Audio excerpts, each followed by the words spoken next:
Ladies and gentlemen, let me tell y'all something. Everybody want to be the best until it's time to do what the best do. See, the road to greatness, that ain't a paved highway. It's full of potholes, detours, and a whole lot of people telling you to turn around, but you ain't got to listen to them. Let me break it down for you right now. There are 9 ways to become the best at anything, and I don't care where you come from, what your past is, or how many times life hit you in the mouth. If you've still got breath in your body, you've still got time to win. A lot of people think success is about having the most talent, the best connections, or the perfect circumstances. But let me tell you something real. None of that matters if you're not consistent. You can have all the talent in the world, but if you only show up when you feel like it, if you only give your best effort every now and then, you're not going to make it.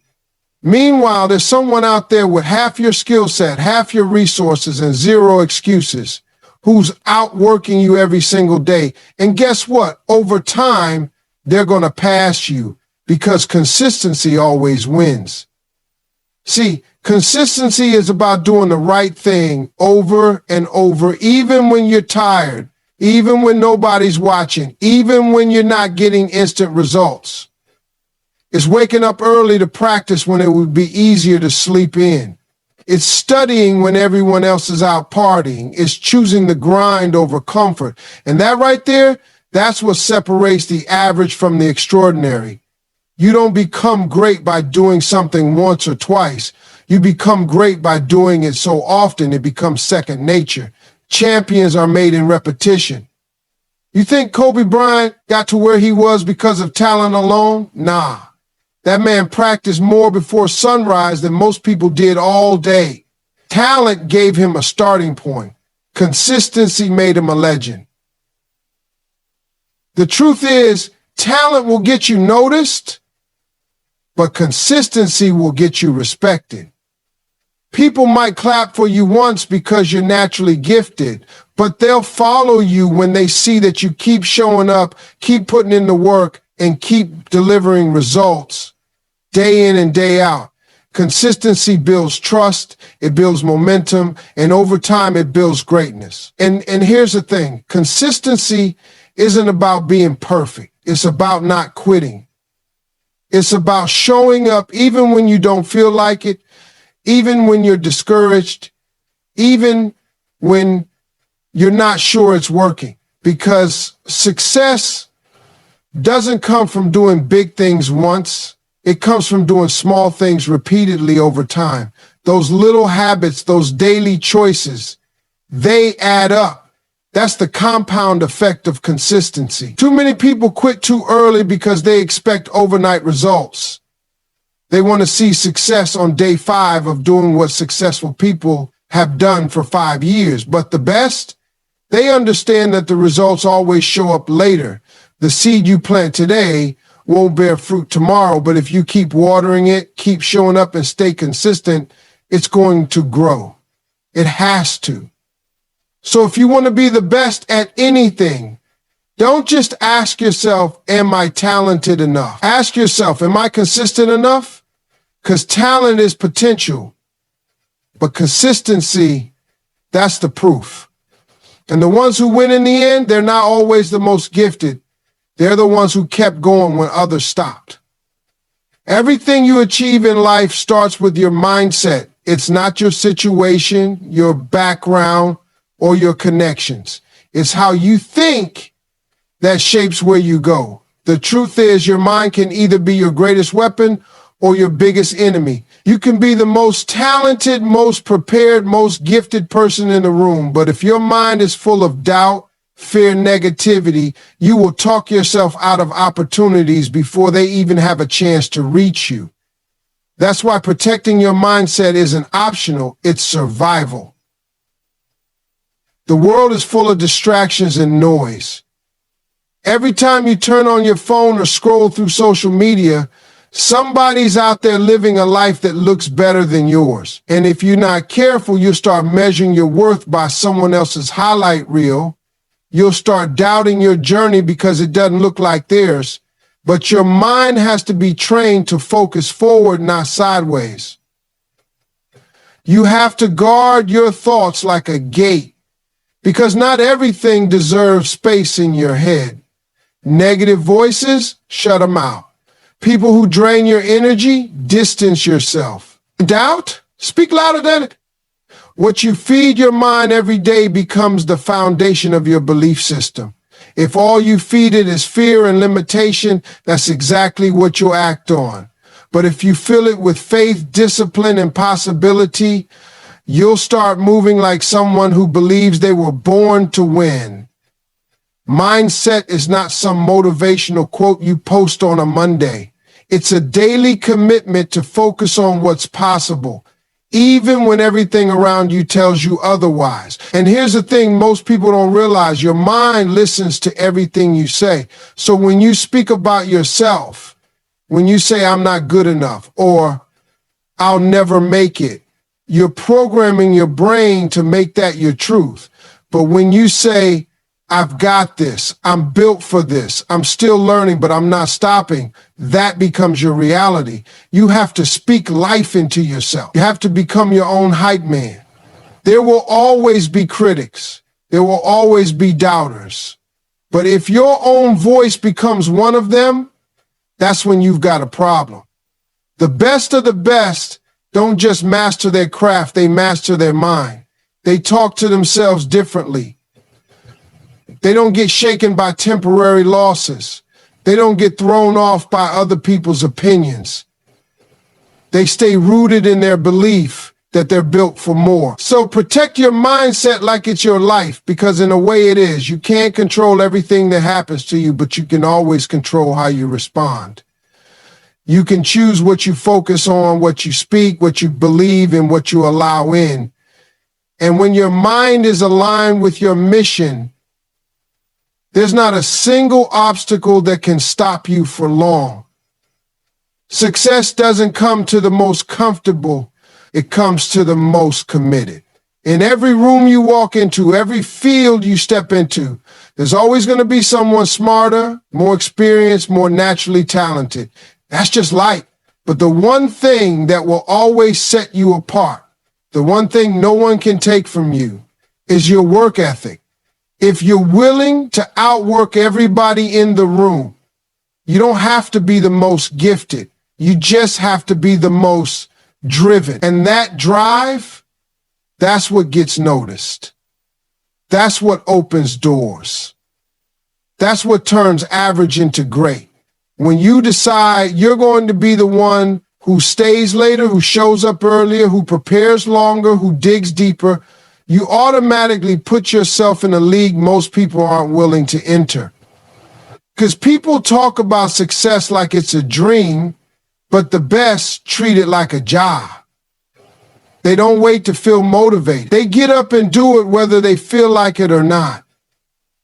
That's what separates the ones who want it from the ones who have it. You've got to be the person who's hungry to improve every single day. Not just when it's easy, not just when people are watching, but when it's lonely, when it's quiet, when no one is clapping for you yet. Because here's the truth.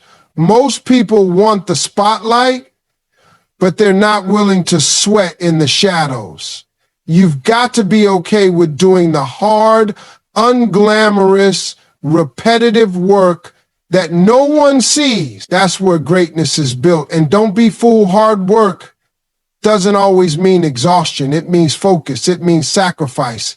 It means choosing growth over comfort day after day.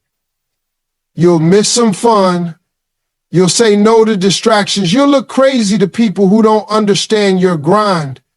But while they're sleeping on their dreams, you'll be building yours. You might not always win right away, but when you outwork everyone, you make progress every time. You build habits that create momentum. You develop skills that others never bother to master. And eventually you look up and realize while everyone else was trying to catch a break, you became unstoppable. This mindset isn't about ego. It's not about proving you're better than anybody else. It's about proving to yourself that you're willing to do whatever it takes. because deep down you know what it costs to be great, and you're not afraid to pay that price. The most dangerous person in any room isn't the one who talks the most or brags the loudest. It's the one grinding in silence, the one who doesn't quit, the one who shows up early, stays late, studies harder, and never stops pushing forward. Be that person, outwork them all, not for praise, not for applause, but because you know what you're capable of. Discipline is the difference between wishing and winning. It's not flashy and it's not always fun, but it's the one thing that separates people who just talk about their goals from the ones who actually achieve them. Discipline is the quiet decision you make every day to say no to temporary pleasure so you can say yes to long-term purpose. It's about choosing progress over comfort, growth over excuses, and legacy over instant gratification. Anybody can be motivated for a moment, but discipline is what keeps you moving long after the mood has left. Every time you're faced with a choice, sleep in or get up and work, scroll social media or study, spend money or save it, you're deciding what kind of life you're going to have. And let me tell you, most of the things you want right now are distractions from what you truly desire. Success isn't stolen in a single bad choice. It's slowly taken away by 1,000 small yeses to the wrong things. And every no you say today to those distractions, that's one step closer to the version of you that you're trying to become. The hardest part of discipline is that nobody celebrates it in the moment. Nobody claps for you when you say no to that party to stay home and work on your goals. Nobody sees you turning down fast food for a home-cooked meal or choosing to read instead of binge watch a show. But those moments, they're the bricks that build a strong foundation. They're the reason people will call you lucky later, because they never saw the sacrifices behind the scenes. Discipline isn't about being hard on yourself. It's about loving yourself enough to do what's best for you even when it's hard. It's about saying, I want to win more than I want to be comfortable. The truth is, success costs something, and if you're not paying with your time, your focus, or your effort, you're probably not really chasing it, you're just dreaming about it. There will always be temptation, always something pulling you away from what you should be doing. That voice in your head will say, just this once, or you deserve a break. And sometimes you do, but other times that voice is lying. You've got to learn to recognize the difference. You've got to remember that the most powerful version of you is waiting on the other side of the decisions you make today. Real discipline is rooted in purpose. When you're clear about what you want most, it becomes easier to say no to what you want now. Because once you've tasted progress, once you've seen what it feels like to move closer to your goals, the little temptations lose their power, and the more you choose discipline, the stronger that muscle gets. Until one day, what used to be hard to say no to doesn't even tempt you anymore, because you've already decided who you are and where you're going. Fear of failure is the number one reason people never tap into their full potential. It paralyzes dreams before they even get started. It convinces people to play it safe, to settle, to stay quiet, to avoid risk. But here's the truth. You will never become the best at anything if you're scared to mess up. Greatness and failure walk hand in hand. You don't get one without the other. Every champion, every expert, every master of their craft has failed more times than most people have even tried. Failure is not the enemy, it's the teacher. It's the training ground for resilience, wisdom, and strength. When you fail, you're not being pushed away from your goal. You're being pushed deeper into the process that builds you. The people who rise to the top aren't the ones who got everything right the first time. They're the ones who fell down, got bruised, heard the critics, felt the sting of embarrassment, and kept going anyway. If you're too afraid to fail, you'll never take the kind of risks that lead to real growth. You'll stay in your comfort zone, where it's safe, predictable, and average. And that's not where the best live. The best step into uncertainty. They try things they've never done. They bet on themselves when there's no guarantee it'll work. And when it doesn't, they don't fold. They learn, they adjust, and they go back at it smarter and stronger. Too many people think failure is final. But failure is only final if you quit. If you keep showing up, keep working, keep believing, failure turns into experience, and experience is what sharpens you. It humbles you. It makes you wise. So instead of fearing it, respect it, invite it, learn to fall in love with the process, not just the reward. The fear of failure is really just the fear of judgment, the fear of looking dumb, the fear of being talked about. But what's worse, being laughed at while you grow or being forgotten because you never tried? You don't need to be perfect. You just need to be brave. Brave enough to try, brave enough to fail, and brave enough to rise again. The best at anything weren't born fearless. They just decided that their desire to win was stronger than their fear of failing. They knew that fear was temporary, but regret would last forever. So they took the shot, even if they missed. And eventually, the misses led to hits. The setbacks turned into setups. The failures became fuel. So if you want to be the best, you've got to stop tiptoeing around failure like it's something to avoid. You've got to run at it, embrace it, let it shape you. Because every time you fall and get back up, you prove to yourself that failure doesn't define you, your response does. And that response, that's what greatness is made of. When you look at where you are right now, it might be easy to get caught up in what's missing, what's broken, what's still unfinished. But what you've got to understand is this. If you've made it through what you've been through, it's not by accident.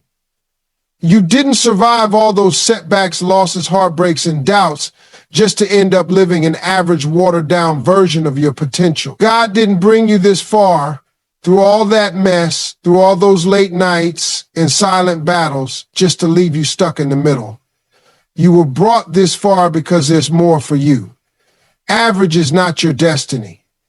It might be where you came from. It might be what people expected of you, but it's not where you're meant to stay. You've been carried through storms, protected in silence, guided through moments you didn't even realize were miracles. You've had doors open that you weren't qualified for. You've had